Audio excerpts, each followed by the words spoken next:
Sziasztok, Petra vagyok az Easy Hungarian-től. Egy olyan magyar tanárral beszélgettem, aki nem csak tanár, hanem diák is. Magyart és németet tanít, és németül, angolul és franciául tanul. Ő Réka, és ő csinálja a Languages with Réka oldalt a Facebookon és az Instagramon. Réka nem csak tanár és diák, hanem nyelvi coach is, ezért tényleg szuper hasznos tanácsokat tud adni a nyelvtanuláshoz. Most arról beszélgettünk, hogy ő hogyan tanul nyelveket, és hogyan segít a nyelvtanulás a nyelvtanításban. Szia Réka, köszönöm Hello. szépen, hogy itt vagy velem, és beszélgethetünk egy kicsit. Szia Petra, én pedig köszönöm szépen a meghívást.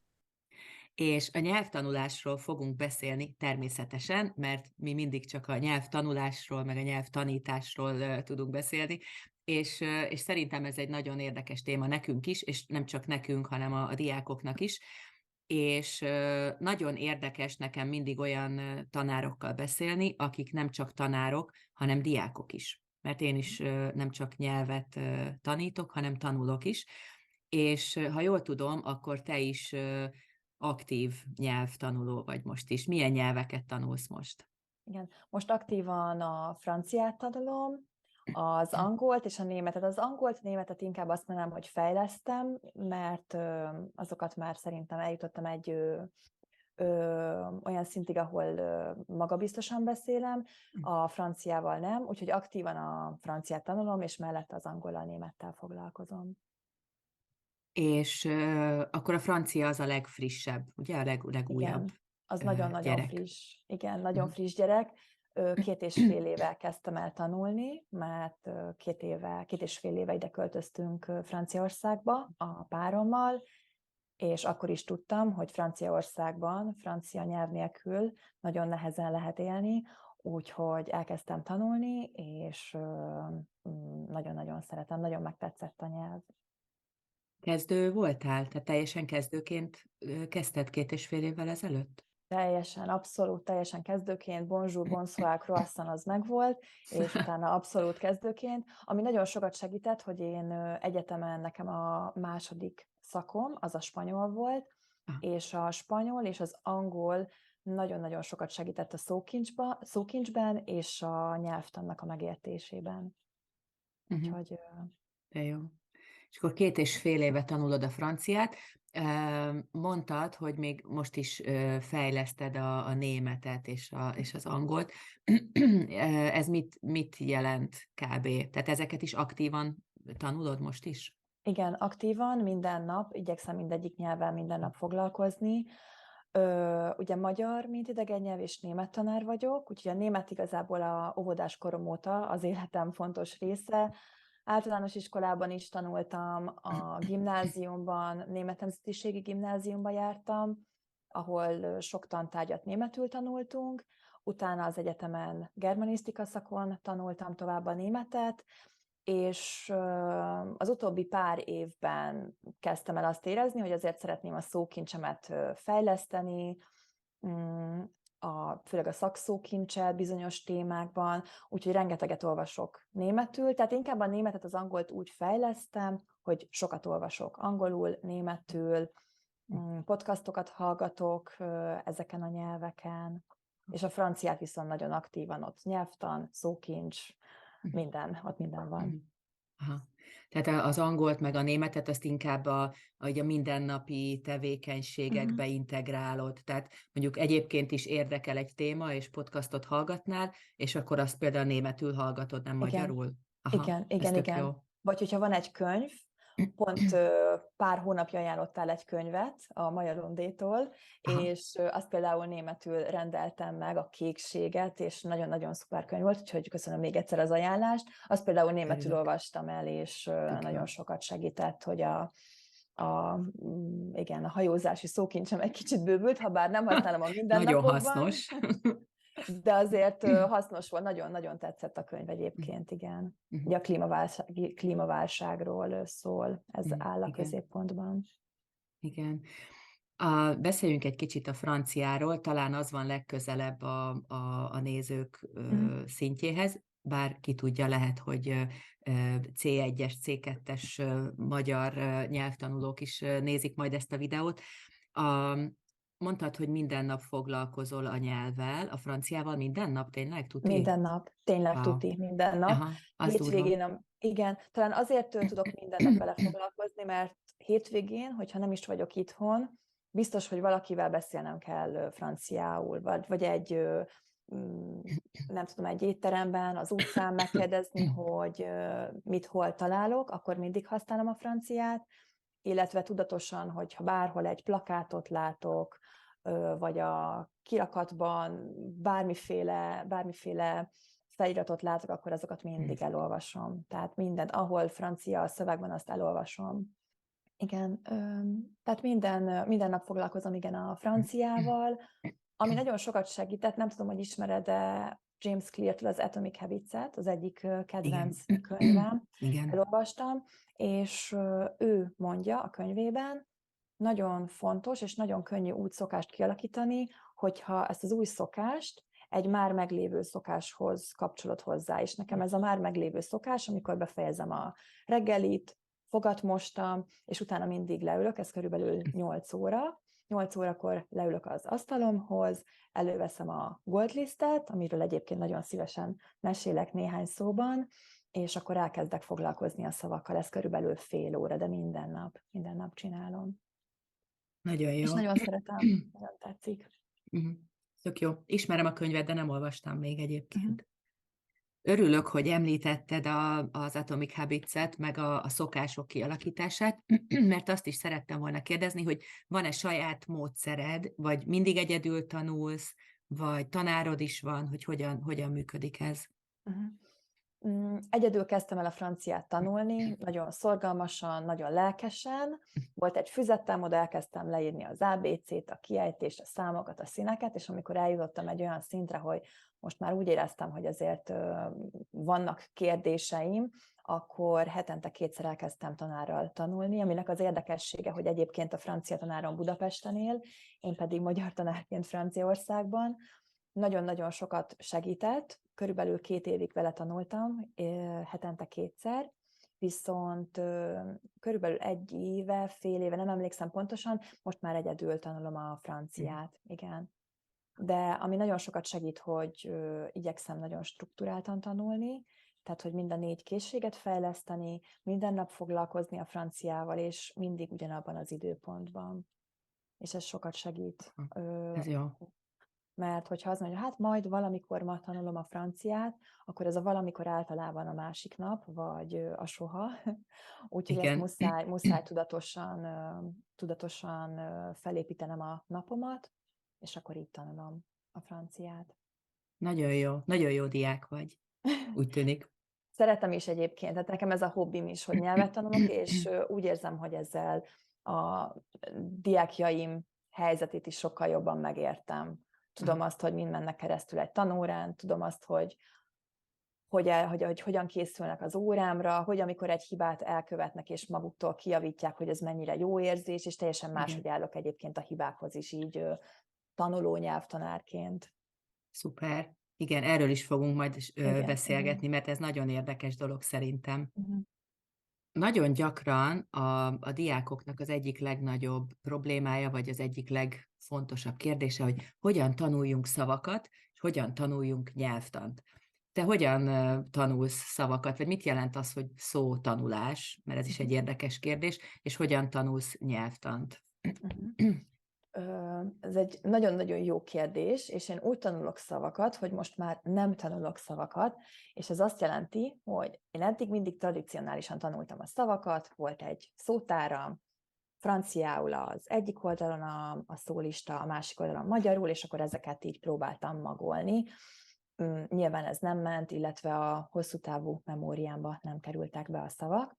A Goldlistet azért szeretem, nem tudom, hogy ismered-e ezt a kifejezést, hogy spaced repetition, hogy a szavakat bizonyos időközönként, tehát egy adott időben átismételem, és a Goldlist pont erre épül. Tehát minden nap 20 szóval kezdtem, minden nap 20 szót tanultam meg. Nem tanultam meg, hanem 20 szót írtam a listára, viszont azért ez egy idő után napi 45-50 percet jelentett, ez egy kicsit sok idő volt, ezért most már csak napi 10 szót írok erre a listára, és 2 hetente ezeket a szavakat át kell ismételni. Nagyon hosszú lenne elmondani, hogy a Gold List hogyan épül fel, illetve csak akkor értjük igazán, hogyha elolvassuk pontosan, hogy miről szól és hogyan működik a Gold List. A lényeg az, hogy 2 hetente kell ismételni a szavakat. És nem kell magolni, nem kell tanulni, csak egyszer hangosan én felolvasom a szót franciául, és ez nagyon sokat segít. Illetve nem csak szavakat írok erre a listára, hanem mondatokat, vagy kifejezéseket is. A kontextus nagyon sokat segít, hogy megjegyezzek egy szót. Igen, ismerem a Gold List módszert, és próbáltam használni, de nem voltam elég kitartó, nem vagyok nagyon jó diák, tehát szerintem jó tanár vagyok, de nem vagyok jó diák, de próbáltam én is, és nagyon hiszek egyébként ebben, hogy ha csak hangosan felolvasod a szavakat, vagy a kifejezéseket, az már nagyon sokat segít, mert ugye van feedback, van visszacsatolás, mert hallod is, meg van izommemória, tehát a kiejtésben nagyon sokat segít, hogy kimondtad hangosan, és az izmaiddal megcsináltad megkreáltad ezt a szót, vagy kifejezést. Igen. Ez nagyon jó. És számomra is hihetetlen, azt vettem észre, hogy amikor elkezdtem olvasni, most egyébként a Jó barátokat olvasom franciául, és azt vettem észre, hogy az elején nagyon kellett koncentrálnom a szövegre, hogy mit jelent, és nagyon-nagyon, tehát én mély fókuszt igényelt, amikor olvastam, viszont most a végén már nem úgy olvasom, mintha magyarul olvasnék, de sokkal könnyedebben, lazábban, és biztos, hogy rengeteget jelentett az, hogy ezeket a szavakat kiírtam a Gold Listbe. Úgyhogy én azt gondolom, hogy működik.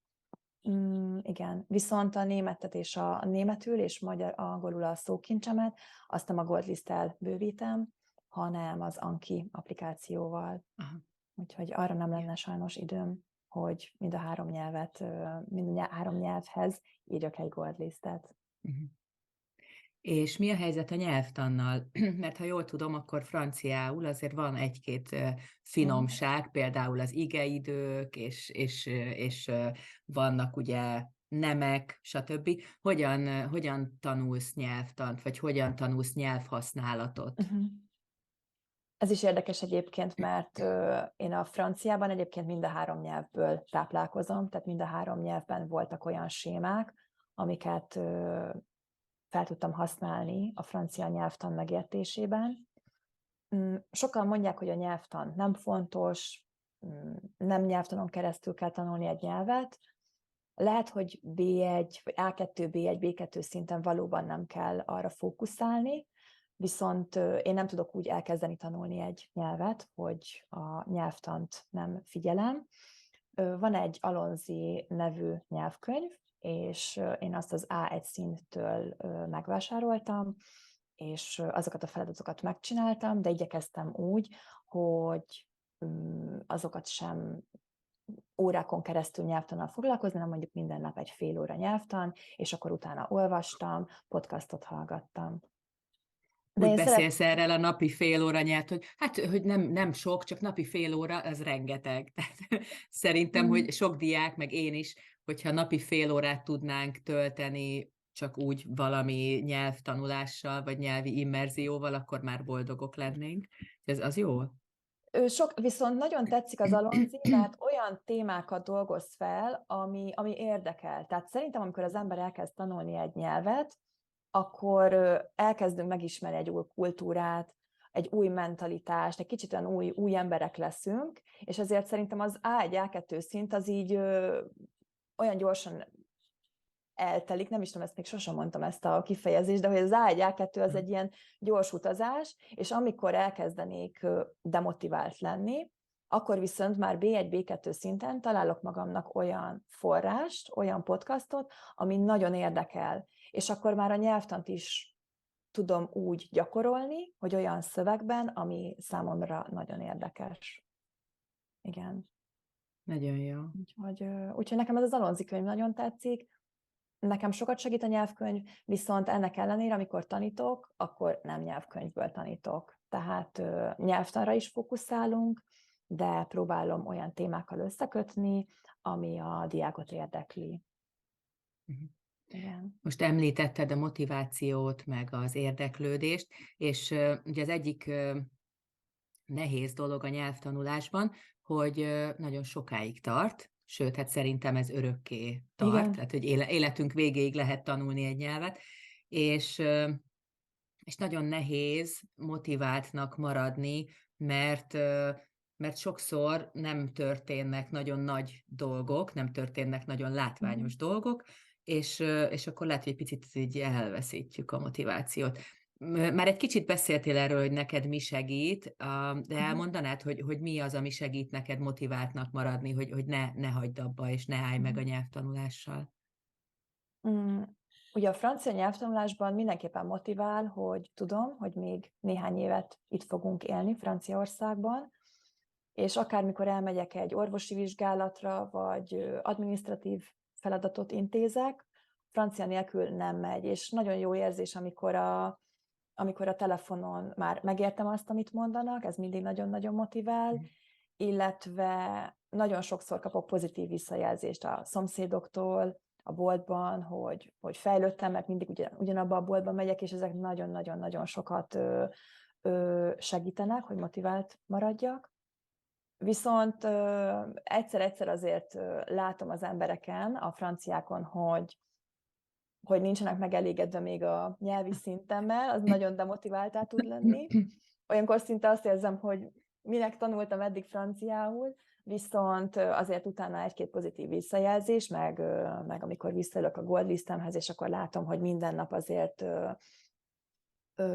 egyre több szó adódik a listához, az mindig motivál. Illetve úgy érzem, hogy sokkal jobban tudok, igen, ezt már tudom, többször mondtam, de mindig valahogy visszakapcsolom ez a témához, hogy nyelvtanulóként sokkal jobban tudok a diákjaimnak segíteni, és sokszor egy nagyon jó téma a nyelvtanulás a diákokkal, akár magyarul, akár németül. Igen, igen. Ez is motivál. Nagyon, nagyon tetszik, hogy mondtad, hogy az motivál, hogyha telefonbeszélgetést megértesz, meg a Gold Listben látod a szavakat, és kettő dolog jutott eszembe. Az egyik, Lindy Boltznál olvastam egyszer, hogy a célállításnál milyen fontos az, hogy nem biztos, hogy azt kell nézni, hogy hova szeretnék eljutni, hogy mit szeretnék tudni, hanem mi az, amit már tudok. Igen. És ez tök jó, hogy erre koncentrálni, hogy megértem a telefonbeszélgetést, a boltban tök jól tudok vásárolni, és nem pedig arra gondolni, hogy hát igen, majd szeretnék még a filozófiáról is beszélgetni, Igen. mert az is lesz majd valamikor, de hogy nem biztos, hogy segít, ha mindig csak arra koncentrálunk, hogy mit szeretnék még. Persze az is Igen. kell, de ez tök jó, hogy azt látjuk, hogy mi az, amit már tudunk, és a Gold List az meg tök jó egy ilyen lognak, egy ilyen naplónak, hogy akkor Igen. tényleg látod, és mondom néha a diákoknak, hogy csinálj 3 havonta, vagy fél évente egy rövid videót, vagy audiót, Igen. és akkor mindig nézd meg, vagy hallgass meg, és akkor látod, hogy már sokkal jobb vagyok. És az ad egy ilyen plusz motivációt Igen. nyilván. Egyébként ez nagyon jó, hogy mondod, nagyon sokszor gondolkoztam, hogy én is csinálok egy pár perces videót, ahogy beszélek franciául egy témában, és mondjuk fél év múlva ugyanabban a témában elmondom a véleményem, és nagyon-nagyon kíváncsi lennék a fejlődésre. Ez olyan jó lett volna elkezdeni akkor, amikor még csak a bonjour tudtam, és Igen. akkor minden fél évente megnézni, hogy hogyan fejlődtem, igen. Most nagyon sok tananyagot említettél már, vagy nagyon sok mindent, amit használsz, hogy podcastokat, franciául olvasol könyvet, hát az szerintem fantasztikus, 2,5 év után egy igazi könyvet olvasol, tehát nem egy olyan könyvet, amit nyelvtanulóknak írtak. Milyen anyagokat használtál és használsz, és mennyire volt nehéz jó anyagot találni? Uh-huh. Azt hiszem, hogy megérkeztünk a kritikus ponthoz.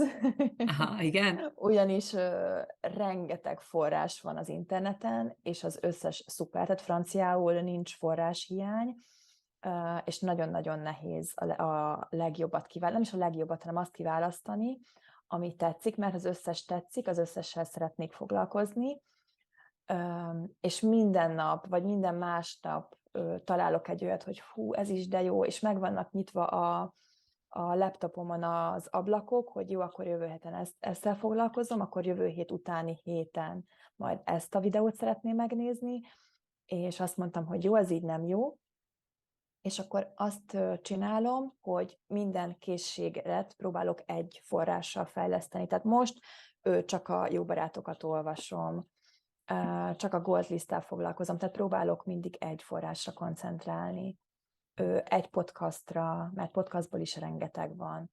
És akkor, amikor úgy érzem, hogy ebből a podcast sorozatból meghallgattam azt, ami érdekelt, akkor váltok egy következőre.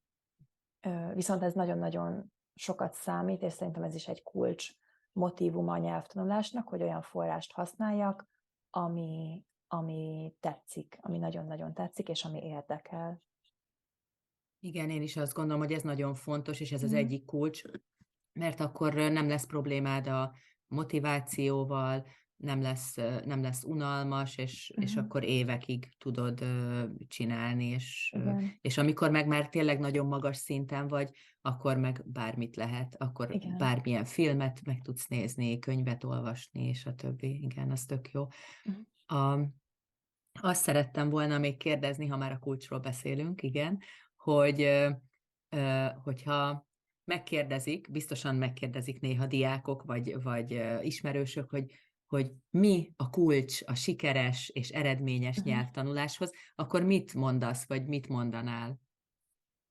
Igazából nekem ez 3 dologból áll össze a sikeres nyelvtanulás, és az egyik, ami szerintem a legfontosabb, az az, hogy minden nap foglalkozzunk a nyelvvel, tehát rendszeresen. És hogyha valakinek nehéz rendszeresen minden nap tanulni, akkor ne arra fókuszáljunk, hogy minden nap 1 órát, 2 órát, hanem ha már 5 percet olvasunk, egy picit podcastot hallgatunk, 5 perc podcastot hallgatunk, az is rengeteget számít. Az egyik akkor a rendszeresség, minden nap tanuljunk egy kicsit magyarul, vagy az adott nyelven. A másik pedig a forrás, a jó forrásnak a megválasztása. Hogy olyan témáról olvassunk, olyan témáról hallgassunk podcastot, ami tényleg érdekel minket. Amit a saját anyanyelvünkön is szívesen elolvasnánk, meghallgatnánk. Igen. És talán igen a struktúra, hogy mindegyik készséget fejlesszem, beszéljek, olvassak, hallgassak, írjak, ezek mind nagyon fontosak.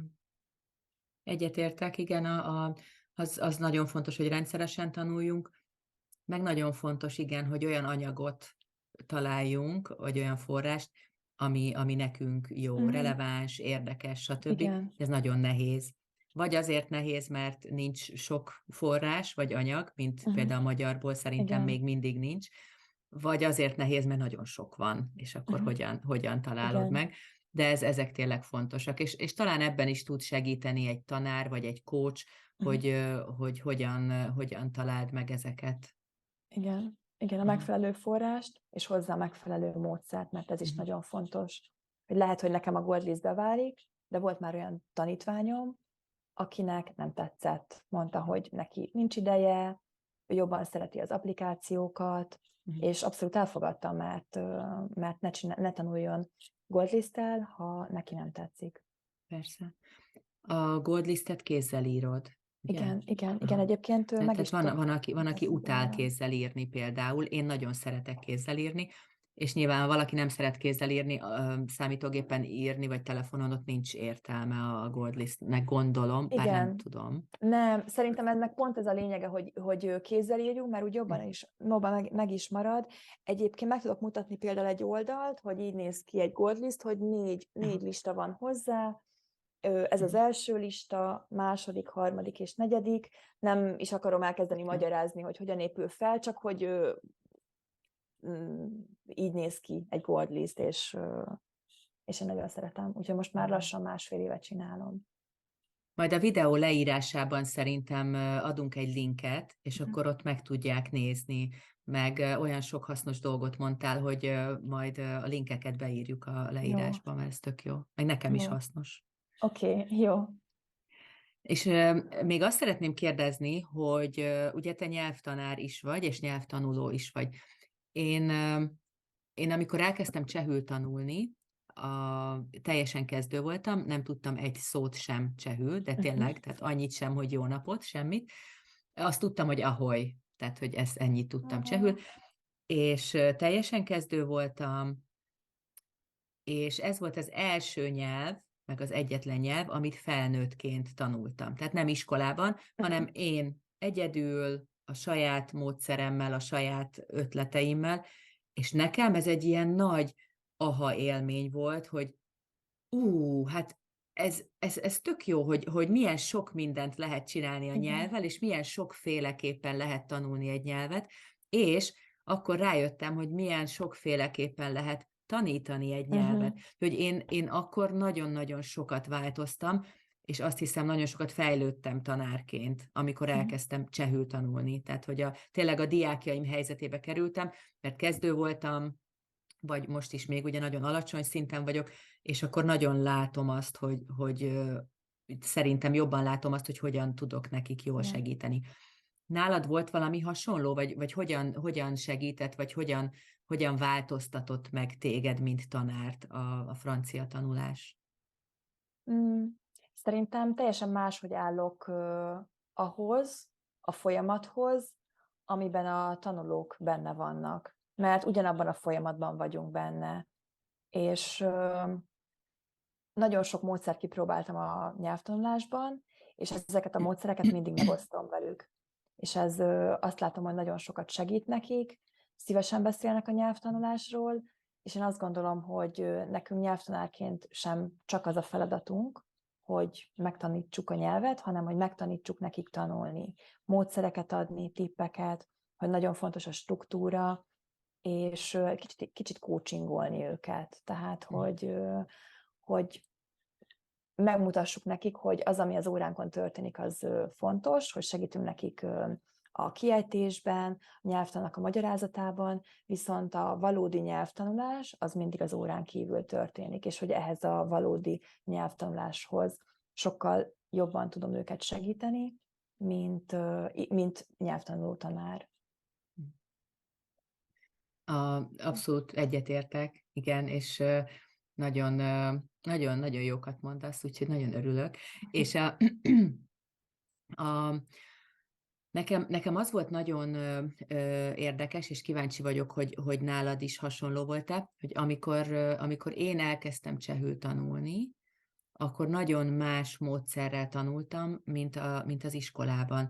Mert az iskolában én a klasszikus módszerrel tanultam nyelvet, hogy adtak ugye szavakat, magyarul, angolul, vagy magyarul és Igen. németül, és akkor meg kellett tanulni a szavakat, tehát ilyen szólistát konkrétan, tanultunk nyelvtant, táblázatok, kis drillezés, mechanikus feladatok, és akkor ugye berakták ide a szavakat, berakták a nyelvtant, és akkor mondták, hogy jó, most lehet beszélni. Igen. És akkor hogy ott álltál ezzel a két dologgal, hogy oké, van itt egy szólista, meg van itt ilyen nyelvtani táblázat, Csak hogy rakd össze a kettőt, és igen. akkor mit csináljak vele? És amikor csehül kezdtem tanulni, akkor jött ez, hogy ja, hát hogyha látok mintát, és már kezdőként olvasok dialógust, meg hallgatok dialógust, könnyű szöveget, stb., akkor utána ezekből a mintákból én tudok beszélni. És nekem fogalmam sem volt az elején, hogy milyen esetek, mert tudtam, hogy milyen esetek vannak, de mondjuk az akkuzatív esetet, szláv nyelvekben ugye vannak ilyen csúnya dolgok, ezt a táblázatot most sem tudom elmondani például, de nagyon sok formát tudok használni.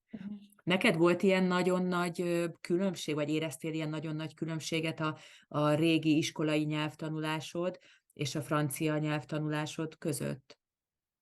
Igen, talán a legelején nem, akkor ugyanígy nekem is a francia olyan volt, mint neked a cseh nyelv, hogy felnőttként kezdtem el tanulni, és teljesen máshogy, mint az iskolában.